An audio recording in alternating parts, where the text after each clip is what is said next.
Sejam muito bem-vindas a mais um podcast à Conversa com Rafaela Peixoto. E hoje a minha convidada é uma mulher que me inspirou pela sua superação, pela sua resiliência e pela sua história inacreditável que tem para vos contar hoje.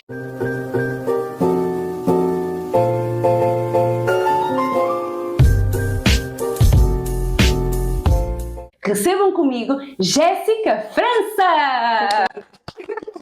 Obrigada, Jéssica, por teres aceito estar aqui no podcast e trazeres uma história bonita, porque realmente quando eu te conheci, que não foi há muito tempo, inspiraste-me desde o primeiro momento. Eu disse, uau, que história é esta? Que linda! Então... Bom, muito obrigada pelo convite, né? É recíproco, eu também quando te conheci te achei incrível, te achei linda. Que mulher maravilhosa! E é um prazer estar aqui, eu tenho certeza que vai ser mais um episódio incrível, que a gente vai inspirar pessoas, inspirar mulheres, e é isso, eu estou muito feliz de estar aqui com vocês. Sem dúvida, obrigada. Antes de mais, Jéssica, eu gostava que tu, antes de falar da tua história de superação, que nos contasses quem é a Jéssica França. Para quem não conhece, quem é a Jéssica? Bom, eu sempre que me perguntam isso, eu penso em quem eu sou de verdade, não no que eu faço, né? Então a Jéssica França, ela é amiga, ela é mãe, ela é filha, é cristã, é uma pessoa, eu pelo menos me julgo uma pessoa bastante bondosa, tento ajudar as pessoas que passam pelo meu caminho. Mas se você me perguntar o que eu faço, eu sou CEO de uma marca internacional, uma marca que eu trouxe para Portugal há 8 anos, com uma história de bastante superação e resiliência, e atualmente a gente tem mais de 60 pontos de venda na Europa, e hoje eu sou CEO da marca na Península Ibérica. Sim. Que idade é que tu tens, Jéssica? Eu gosto de falar que eu tenho 30 e tantos, 33 anos, Uau. Mas cheguei a Portugal com 24 anos, não havia nada, a marca não existia aqui ainda. O nome da marca é Ácio, né? É uma marca internacional de joias em aço, é uma franquia. Atualmente aqui na Europa nós só temos franqueados, não temos nenhuma loja própria, mas é uma marca muito grande, está em 18 países, 500 pontos de venda, 500 lojas espalhadas por 4 continentes, várias culturas.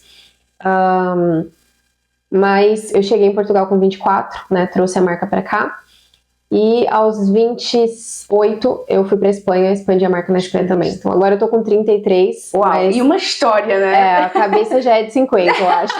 Bem mais velha, não é? Sentes-te mais velha. Pessoal, para vocês entenderem, a Ácio, vocês já conhecem, porque a Ácio já está em vários shoppings, em vários pontos. Quase todos aqui de Portugal, e eu já conhecia bem a marca, mas não sabia quem é que tinha sido a pessoa responsável a trazer para Portugal. Eu só conheci há poucos dias atrás, e quando eu conheci eu disse, meu Deus, como é que pode? Tem praticamente a minha idade, tem uma história inacreditável de trazer uma empresa que já era muito bem sucedida no Brasil, mas sozinha, vem para Portugal para tentar alavancar mais a marca e expandir pela Península Ibérica, e ela é a CEO da Ácio Ibérica. Então, agora sim, eu quero saber, e que tu passes para lá para casa, como é que foi a tua história, porque eu amei aquele teu vídeo de introdução. De onde é que vem a Jéssica e como é que ela vem parar a Portugal? O de onde vem eu acho que é a parte mais emocionante, porque de onde a gente veio mostra nossas raízes e a nossa essência, né? Eu sou uma menina de bairro de periferia, nasci na periferia de São Paulo, num bairro chamado Capão Redondo, na Zona Sul. Tive uma infância bastante escassa, né? Nós vivíamos realmente num bairro bem ruim. Para que você tenha uma ideia, aquele vídeo que você viu, eu desço, porque é lá no Brasil a gente chama viela, aqui sim, seria aqui também, viela. ruela. É ruelinha. Também é a mesma coisa. Viela, a gente desce uma, depois entra na outra, sim. Depois entra na outra, tem 5 tipo casas labirinto num espacinho super pequeno. Então eu cresci ali.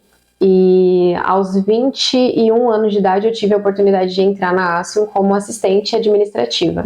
E ali começou, né? Eu ainda morava nesse bairro de periferia quando entrei na Ácio, mas eu tinha um desejo muito grande de mudar a minha vida, né? Eu fui mãe solteira aos 19 anos e eu tinha esse sonho de dar uma vida melhor para o meu filho, de que ele não crescesse nas mesmas condições que eu cresci.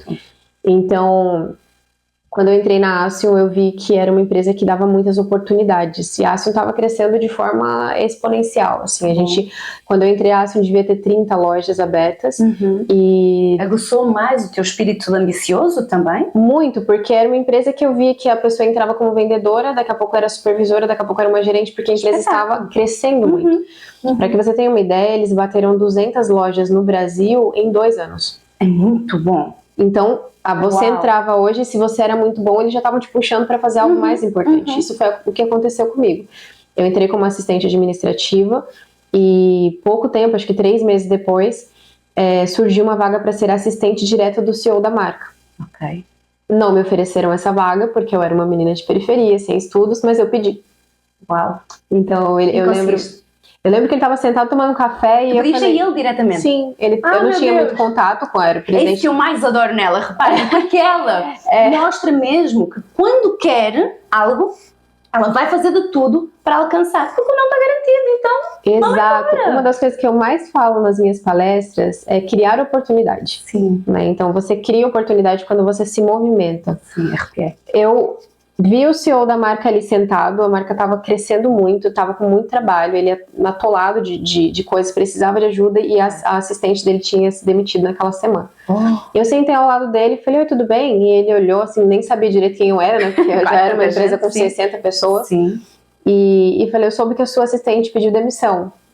E ele falou, sim, estou agora procurando outra. Eu falei, posso ser? Uau. E ele ficou branco, porque eu acho que ele não queria nem falar não. Mas eu acho que ao mesmo tempo ele pensou assim, cara, essa menina teve ousadia o suficiente vontade, né? pra vir até mim falar que quer ser, né? Então ele falou assim, quanto você tá ganhando hoje? Eu falei, eu ganho R$1.200. E ele falou assim, R$1.200 são 300 euros hoje, tá? Eu sei. É muito pouquinho. E aí ele falou, tá, vamos fazer o seguinte... eu te contrato, eu te pago 1.600. Se der errado, você volta pro que você tá fazendo. Que eu acho que ele nem sabia o que era que eu fazia. Ué, tanta gente, né? Eu saí feliz da vida, que eu pensei, se der errado, acabei de ganhar um aumento. Exato!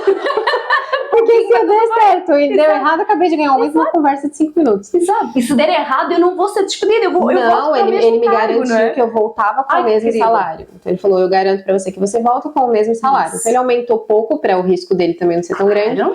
Mas deu muito certo. Eu fui assistente dele por 2 anos.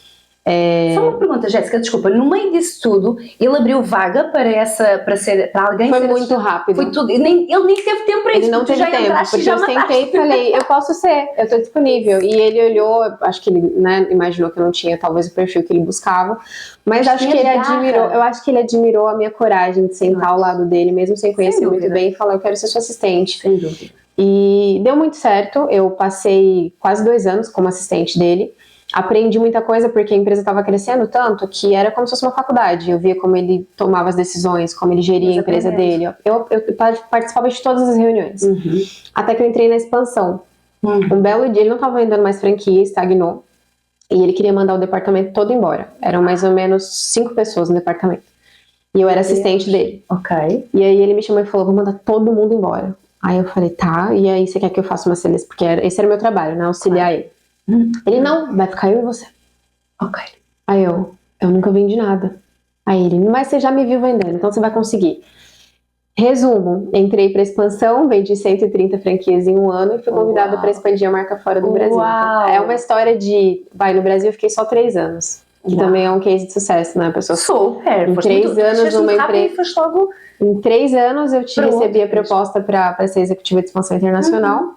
Eu não sou só CEO da Acion, eu sou a dona da marca na Europa. Eu comprei a marca deles depois. Como é que é? E para todo! Como é que é isto de começar como assistente? Repare, isto é uma história super inspiradora. Começa como assistente, torna-se uma vendedora de franquias, é assim que posso chamar. Entras no campo de expansão, no departamento de expansão, vendes não sei quantas franquias por lá e vais para dentro da Europa. Vieste para a Europa. Como é que compras a marca? Essa parte é muito emocionante. Quase tudo que eu tenho na Acion eu tive que pedir para ter. Não pedir, eu tive que criar a oportunidade. Tive que criar essa oportunidade. Então eu cheguei como executiva de expansão internacional com um salário, né, um salário bacana, casa, carro, ótimo, estava já muito bem. E 6 meses depois que eu cheguei, eu vendi a marca para um português na Espanha. Portugal? Quando eu vendi 6 franquias para ele. Se os franqueados necessitarem de algum apoio, tem o apoio da tua equipa. Tem o apoio da minha equipe. Tu só entras em ação se for necessária alguma intervenção mais... Exato. Quando eles têm algum problema com o shopping, que isso é uma coisa muito rara, né? Mas já tive franqueados que tiveram problema com o shopping, assim, do shopping não querer renovar o contrato deles. Ou, enfim, algo que seja necessário, um know-how que a minha equipe não tem. Aí eu entro. Então eu entro, faço reunião com os diretores de shopping, faço reunião com os executivos e tento resolver o problema. Mas normalmente hoje eu tenho uma equipe que a minha gerente operacional, ela tá quase ao mesmo tempo que eu na marca, então eu não tenho nenhuma preocupação. Eu tô aqui em Portugal, ela tá lá e eu sei que o trabalho dela corre de forma... Jéssica, qual a diferença? Vocês estão ao mesmo tempo na marca, o que é que te diferencia dela? Qual é que seria a mensagem que tu poderias passar para lá de lá? Porque muitas das vezes nós costumamos nos comparar, muitas das vezes não, quase sempre, nós comparamos a colega, a fulana, teve mais sucesso, não teve sucesso. Eu acho que isso é algo que é bonito também de ensinar. Se as duas começaram então ao mesmo tempo, e o que é que te diferencia? A tua confiança? Não, eu acho. Ela também é muito confiante, muito resiliente. Porque ela é uma boa. Eu tenho muita admiração por ela, por isso que ela tá, inclusive, comigo hoje. Mas a gente ainda teve uma conversa recentemente. E eu acredito que a gente tem que entender qual é o nosso lugar no ecossistema de uma empresa. Então, existem pessoas que têm perfil e têm vocação para serem empresárias, e tem pessoas que têm perfil e vocação para ser uma executiva, para ser uma pessoa operacional dentro de um ambiente corporativo. Das coisas mais bonitas e que eu gosto de te ouvir falar é que diferentes cargos têm muito a ver com a vocação, como nós nascemos, quem nós somos e mentalidade. E o mais interessante é que tu não tiveste quem te ensinasse a ter essa mentalidade para seres a diretora, a CEO, comprares uma marca, não é? Então, a grande diferença da tua excelente gerente e a tua, qual é? Eu acredito que vem muito da vocação de cada pessoa, né? Até tive uma conversa recentemente com ela, e ela sempre brinca, ela fala, Jéssica, eu fui, né? Ela foi diretora também, ela esteve na Alemanha, ela montou a marca na Alemanha depois da pandemia, foi como diretora da marca, não chegou a comprar, não chegou a ser a master do país, mas ficou um ano lá, chegou a abrir 5 lojas, e ela disse, eu não me identifico com isso. Então, eu acredito que é muito importante que cada pessoa saiba qual é o lugar dela no ecossistema, sabe? Dentro de uma empresa, quem sou eu? Eu quero, é minha vocação ser a presidente, a diretora, a dona de uma empresa, ou eu até quero ser a diretora, mas eu não quero ter a responsabilidade de ser a dona dessa empresa. Porque isso é muito importante que a pessoa saiba, para que ela faça as escolhas que sejam dentro daquilo que ela é. Coerentes com o que ela é, com a vocação dela. Eu sempre soube que nasci para ser líder, né? Desde a escola tu já eras líder. Desde a escola já era aquela que montava o grupo, e na minha fase, assim, né, minha adolescência, passando já para a juventude, eu era aquela pessoa que pegava uma amiga de cada lugar e juntava todo mundo, e agora aquele era meu grupo. Então, eu sempre soube que tive essa vocação para liderança, né? Para estar à frente de coisas. E eu sempre brinco, e eu gosto muito da história de José do Egito, que para ser governador ele teve que antes servir. Então ele serviu uma família egípcia por um período, e aquilo proporcionou a ele toda a informação que ele necessitava quando ele se tornou governador. Então eu acho minha história muito parecida com a dele, inclusive por isso, porque eu tive que ser assistente, né, do presidente da marca, e estar ao lado dele, entendendo como funcionava, como ele tomava as decisões, para que hoje eu estivesse aqui e pudesse ser a CEO da marca fora do Brasil. Que é quase o mesmo papel de quem é um presidente lá, que ele é da massa. Exato. E tu és a responsável daqui. A única diferença entre a Acion Ibérica e a Acion Brasil é a quantidade. Lá eles têm 250 franqueados e eu tenho 60. Mas o trabalho é o mesmo. Pra já! Vamos lá, vamos combinar. Pra já, não é? Por enquanto eu tenho 60, mas a gente chega lá e a diferença é só na proporção, porque os problemas são os mesmos. A rotina com franqueado, treinamento, abertura, venda de franquia. A rotina da empresa é a mesma. Funciona pra todos igual. Funciona pra todos igual. Eu tenho uma proporção de problemas menor porque eu tenho menos franqueado. Só porque tens menos quantidade. Exatamente. Não é? E como nem tudo é um mar de rosas, não é? Isto é muito importante também fazer esta pergunta à Jéssica de sempre foi, a tua trajetória profissional sempre foi em ascensão ou teve os seus altos e baixos e por algum momento te fez desistir? Acho que não existe ou não é 100% verdadeira a história de quem diz que sempre foi só crescendo, né? Que a vida ela é sempre pra cima. Claro. Até falo na palestra que até um ecocardiograma ele é com altos e baixos. Graças a Deus! Né? Se tiver reto, deu ruim. Mas não, a minha história, eu até comecei de baixo, né? Então eu já comecei aqui. Sim. E mesmo quando eu entrei na Asium como assistente, teve um período que eu fiquei acho que 6 meses como coordenadora de lojas próprias. E para mim foi uma queda.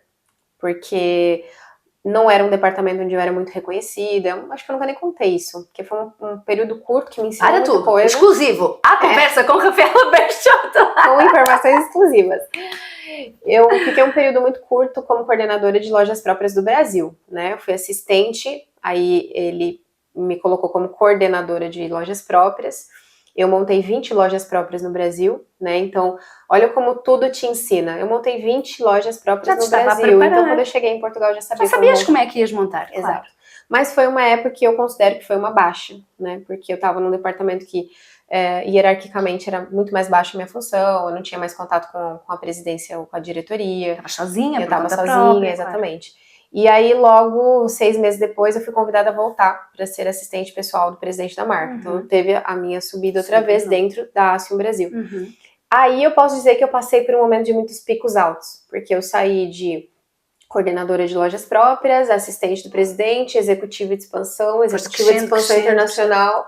Logo, cheguei a Master de Portugal.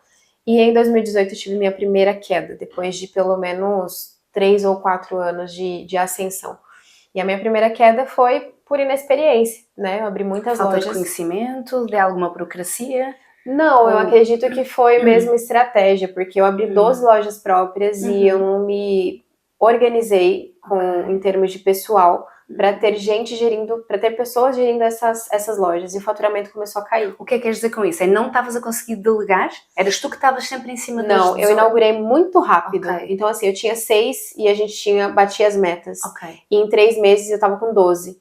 Então, eu não me preparei para... Tá, eu tenho 6, então eu tenho um gerente cada uma e um supervisor. Para você dobrar de tamanho, você precisa de outros 6 gerentes muito bons e outro supervisor muito bom. Então, eu dobrei de tamanho com a mesma equipe e isso começou a cair, porque as pessoas começaram a dividir a atenção em 12 ao invés de 6. Claro.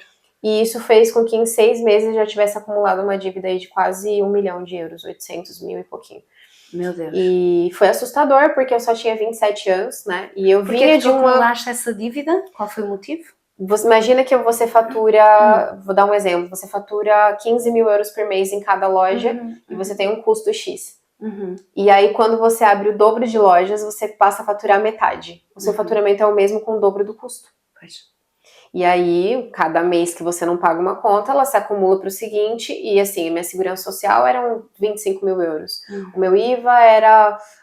Estamos a falar tudo de pagamentos aqui para Portugal. Aqui para Portugal. Para os impostos, segurança social era 20 mil, IVA era 50 mil, salário de funcionário era 80 mil, aluguéis de shopping dava na casa dos 60. Okay. Essas dívidas têm a ver com os custos todos das empresas. Fixo. Claro, fixos. Quando vira dívida quando você fecha o mês, a sua conta é 200 mil, você fatura 100, você tem 100, que vai jogar para o mês seguinte.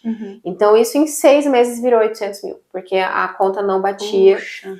E foi um momento em que eu nunca gostei, a palavra desistir sempre foi era a minha luta diária, eu não vou desistir. Não existia essa palavra no teu dicionário. Mas existem momentos que você precisa dar um passo atrás, sabe, como um arco e flecha? Então, eu...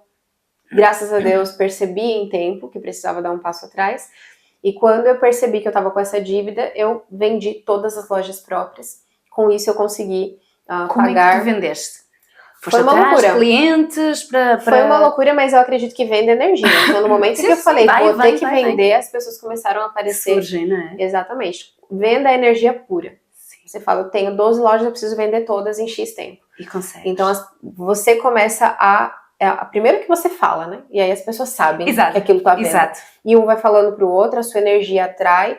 E assim, foi muito rápido, a gente deu oportunidade até para funcionários, então a gente vendeu para gerentes de quiosque. Quem quisesse, claro. Quem Tinhas quisesse. era que vender, que era para poder pagar que vender. essa... Primeiro que eu precisava parar de dever, todo mês aumentava 100 mil. Exato. Então eu precisava colocar isso na mão de outro empresário, por quê? Eu não tinha a expertise de cuidar de 12, né? Não tinha equipe suficiente, não tinha gente treinada o suficiente. Mas uma pessoa cuidar de um era fácil. Então, quando eu vendi, o franqueado passou a ser o responsável por aquela loja, ele dobrou meu faturamento. Porque a atenção dele estava em uma loja e a minha estava em 12. Então, assim, eu cometi esse erro novamente agora em 2023, né? Falei, tá tudo bem? Bora arrumar problema. Vou abrir 20 lojas Compraste novamente 20? Abri 20 lojas próprias. O que é que aconteceu? Outra vez tive uma baixa. Entraste numa dívida outra vez?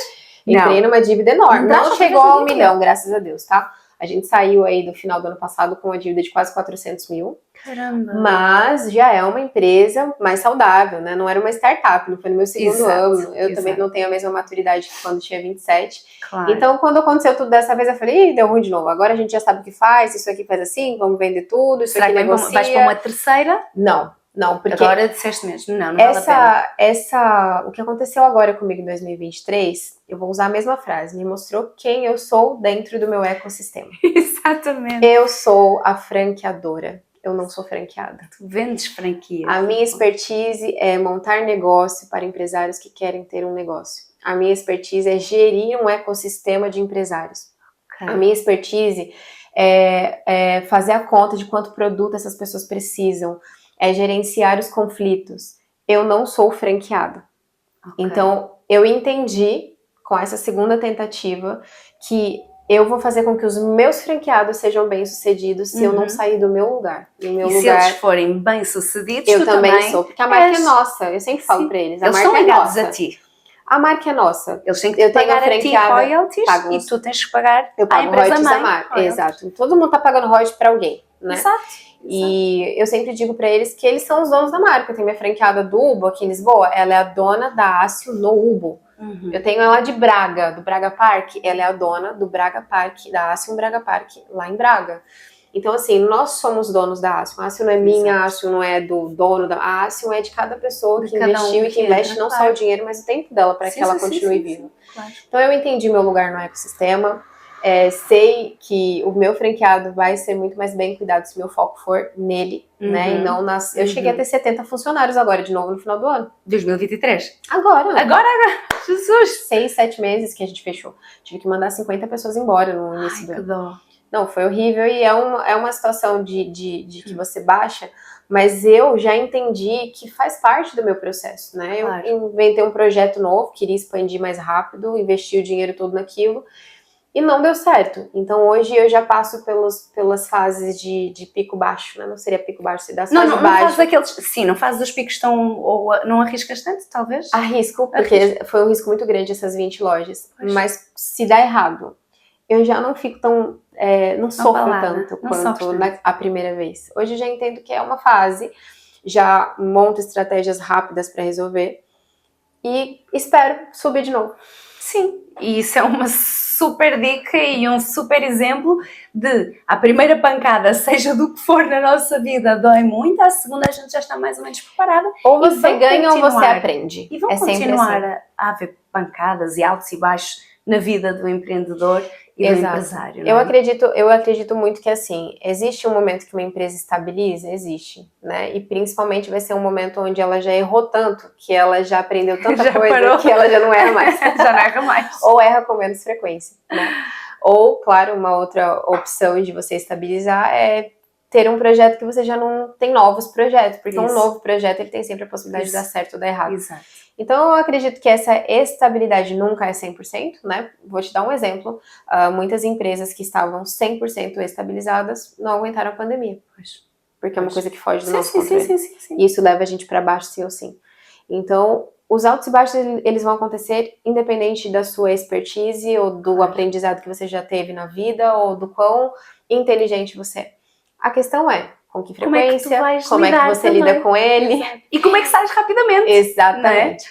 Hoje eu já aprendi, tá? Nada me abala. Então, principalmente se for investimento, tudo bem. O que Perdeu, a gente volta a ganhar e volta e corre. A gente trabalhou os últimos 6 meses para pagar a conta que ficou do ano passado e agora a gente já colocou, tá, aqui termina de pagar o prejuízo, aqui volta a ter lucro. Por isso que eu falo que a mentalidade é tudo. E é uma coisa que aqui em Portugal até falta um pouquinho, não é? Porque esta é a mentalidade de quem é empreendedor. É saber que realmente a gente pode, é um risco, a gente pode perder, mas a gente volta a trabalhar para ganhar outra vez. Exatamente. A gente vai continuar a trabalhar para crescer, descer. E mais importante que isso, eu acho que quando o dinheiro não é o seu senhor, você ele não tem muito poder de mexer com você. Tens um propósito maior. Tu adoras a empresa, gostas daquilo que vendes, acreditas. Exato. E é por isso que é muito mais Eu olho, por exemplo, para os 400 mil de prejuízo que eu tive como puro aprendizado. Claro. Não sou uma pessoa refém do dinheiro e sempre penso, não tem problema, eu trabalho de novo, ganho de novo. E reparem, a Jéssica não tem nem mamãe, nem papá com dinheiro que possa dizer assim, vou bater à porta, estou com dívida, a gente vai correr atrás da mãe, ou de um marido, ou disto, não é? Então, tu contas contigo mesma, Jéssica? 100%. Minha mãe, como eu falei, a minha mãe veio do mesmo bairro que eu, obviamente, e ela trabalhava como faxineira de hospitais, chegou a trabalhar em 3, 4 empregos para sustentar os 4 filhos. Meu pai, somos 4. O meu pai, ele era alcoólatra, ele morreu aos 35 anos, quando eu tinha 12, então a gente não teve o suporte do nosso pai. Eu tenho um relacionamento agora, né, mas o meu companheiro, ele é meu franqueado. Ele é militar, né, e ele pediu um tempo de excedência da profissão dele, ele é engenheiro de sistemas do Exército Aéreo, para investir na Acium. Então, assim, hoje, claro... Incrível. Ele é um grande apoio para mim, porque ele é o meu melhor franqueado, ele faz com que a Acium funcione muito bem nas lojas. Será? Né? Tem que aprendeu bem. Exato. Mas assim, se der um problema de 400 mil, eu tenho que me virar, que não tem ninguém nesse nível por perto para ajudar, não. Jéssica, futuro. Tens intenções de expandir para mais? Eu sou uma pessoa que eu não consigo viver sem sonhar, então tô sempre sonhando, tá? Sempre com a Acium? Não só com a Acium, mas principalmente com a Acium, né? Porque eu acredito que a gente já virou quase que uma coisa só. As pessoas já olham pro quiosque e falam o quiosque da Jéssica, não sabe nem o nome. Tem gente que não sabe nem como chama. É o da Jéssica. É o quiosque da Jéssica. Tu tens outras paixões? Imaginas-te a fazer outra coisa? Me imagino. O quê? Palestrar. Que é o que eu tenho feito agora. Que é uma super consequência deste teu trabalho e vai ser inspiracional para outras mulheres. Exato. E a sensação maravilhosa que eu sinto quando eu estou palestrando é indescritível. Eu tenho muitos projetos com a Acium, né? A gente quer abrir, a partir do ano que vem, a gente quer começar a abrir lojas aqui em Portugal, porque a Acium é um quiosque, né? A gente tem lojas na China, lojas no Brasil, lojas no México, mas aqui ainda não. Sabes-me dizer todos os países que a Acium está? Bom. São vários, né? São vários. A gente está na Colômbia, no Equador, no México, na Argentina, no Chile, Brasil, China, Portugal, Espanha, Inglaterra, Alemanha ou Alemanha fechou, Romênia e Polônia. Falta gente. Já falei China, né? China já. São 18. Eu não vou lembrar agora todos, mas atualmente são 500 lojas. Ásia, só China. Ásia, só China. África. Estamos na África, na Guiné Equatorial. Ok. Deve ter mais alguém aí para completar. Mas ainda faltam alguns países. Faltam muitos países, exato. Eu não tenho a pretensão de ser master em outro país. Eu tô com a Península Ibérica. Porque para seres master tens que estar para lá e para cá, não é? Exato. E assim, eu não terminei o trabalho. Aqui em Portugal, a partir do ano que vem, eu quero abrir lojas, né? Eu quero sair do formato quiosque e quero abrir loja de rua. Então eu busco investidores. Procuras investidores. Eu busco investidores. Quem quiser. Eu busco investidores que queiram abrir, por exemplo, uma loja na Avenida Liberdade, uma loja no centro de Cascais, uma loja no Chiado, uma loja no Algarve. Há diferença entre quem quiser investir num quiosque ou quem quer investir em loja? Porque tem uma diferença financeira, porque a loja, por exemplo, tem a reforma da loja para fazer, por exemplo, quero abrir num shopping, uma loja, o shopping pede uma luva. No Brasil a gente chama de luva, que acho que é direito de ingresso. É uma taxa que te cobram só para você comprar aquele ponto. Então, o investimento é maior na loja por essas questões. Pela marca, não. O preço do produto é o mesmo, a questão que não tem um quiosque, tem uma reforma. Né? Mas o meu projeto para o ano que vem é a abertura das lojas aqui em Portugal.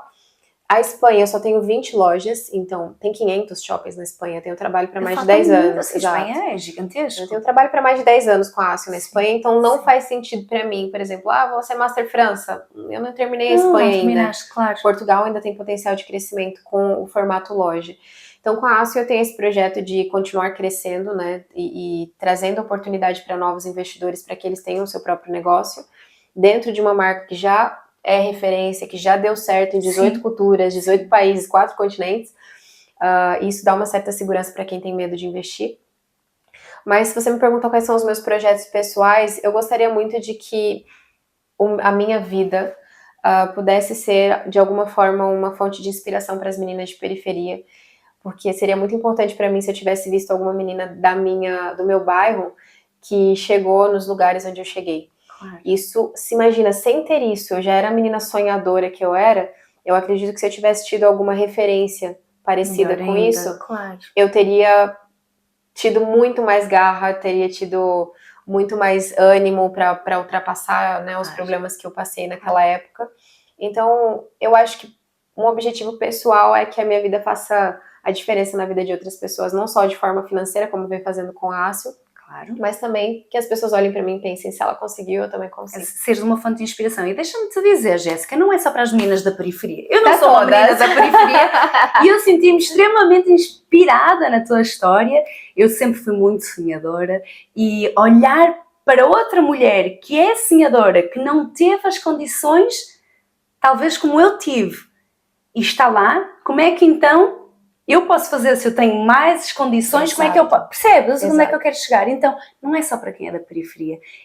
Tu inspiras pela tua mentalidade, pela tua resiliência, que tu bates tanto, tu defendes e tu pregas, pela tua força e, acima de tudo, vejam bem, pelo brilho nos olhos que ela tem. Quando fala da ASIO, quando ela fala dos altos e baixos, quando ela fala de tudo o que ela passou, de como começou, de ela ter-se sentado ao lado do presidente. Eu queria ver quem é que teria coragem de sentar ao lado do presidente da empresa que já era super referenciada no Brasil. Já era grande. Nós aqui, pelo menos aqui em Portugal, eu sei que no Brasil também, o presidente é quase aquela pessoa inalcançável, aquela pessoa que não se pode nem olhar, que a gente baixa e passa despercebido na empresa. São 60 funcionários, deixa eu passar despercebida, que é para não dar problema, porque o meu salário está aqui, está ótimo. Exatamente. Então, tu tiveste uma garra e uma ousadia, uma coragem para sentares ao lado dele e dizeres: posso ser sua assistente. E isso para mim é o mais fabuloso. E eu costumo falar que a vida é para quem tem coragem e ousadia. Porque se nós não tivermos coragem nem ousadia, nós não vamos querer correr atrás de mentalidade. Nós não vamos querer correr atrás de estudar mais sobre determinada temática. Não vamos estudar mais sobre uma situação chata, uma situação difícil. No teu caso nem foi chata, estás numa dívida quase 1 milhão de euros. Não é de reais, é de euros. Se fosse reais eu estava tranquila. Exatamente. Não, gente, de euros. Ou serias presa se não pagasses. Exato. A gente até entende assim, né? Hoje eu brinco que eu não acredito que seja num extremo tão grande quando a pessoa tem intenção de pagar, eles negociam, claro, né?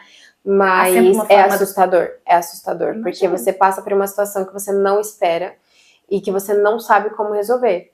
Então, é isso. Eu quando digo que inspirar essas meninas de bairro de periferia é como propósito principal. Claro. Mas eu sei que esse propósito vai sim respingar em outras pessoas, claro, que não necessariamente são da periferia. Todas as palestras que eu vou, muitas empresárias falam... Eu te recebi na palestra de sábado agora uma mensagem de um senhor que ele tem uma franquia de açaí aqui em Portugal. E ele me mandou um texto, ele falou assim: Jéssica, eu ia desistir da minha franquia. Eu tinha desistido já de franquear, eu ia ficar só com as poucas lojas próprias que eu tenho. E depois da sua palestra eu vi que eu estava errado, que eu não posso, que eu tenho que seguir com o meu propósito, com o meu projeto. Então, assim, ele não é possivelmente uma pessoa de periferia, ele tá aqui investindo. E já tá numa fase alta, já é tava querendo desistir, claro. Tava querendo desistir e fez sentido pra mim, né? Eu saí de Madrid, passei por essa semana que foi desde sexta-feira que eu tô com compromissos aqui. Mas receber uma mensagem assim mostra que eu tô no caminho certo e que tem sentido o meu projeto, e isso é uma das coisas que tem brilhado, assim, o meu olho para o meu futuro. Claro, e é lindo, porque mostrares essa tua força, mostrares essa tua garra, é sensacional. E para terminarmos com chave de ouro, uma mensagem lá para casa. Já demos aqui várias, atenção, mas sim uma mesmo para terminar, brindarmos e darmos um abraço. A mensagem que eu gostaria que me tivessem dado, né, nos momentos de dificuldade é que desistir só vai fazer com que você pense como teria sido a sua vida se você não o tivesse feito. Então, trabalhar duro é difícil, não trabalhar é difícil, fazer dieta é difícil, ficar gordinho é difícil. Então, escolha o seu difícil e seja feliz, porque se você escolher certo, com toda certeza a sua vida vai dar frutos e você vai se orgulhar de quem você é no futuro. Acho que é isso. E eu acrescentaria mais vale a gente se arrepender do que não fez, do que o que fez. Em espanhol tem uma frase que Como é que é? Es mejor pedir perdón que permiso. Sim. Então, assim, é melhor você fazer e falar, ai, perdoa, eu fiz, Deu errado, do que perdão. falar, posso, Senhor. Então, Tu assim, vais viver o resto da tua vida a pensar, nossa, olha como é que eu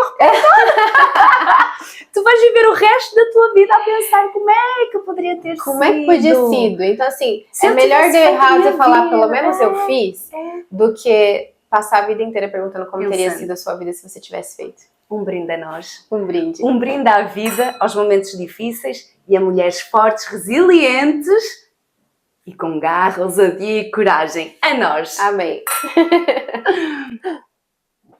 Obrigada, uma delícia. Obrigada, Jéssica. Mãe.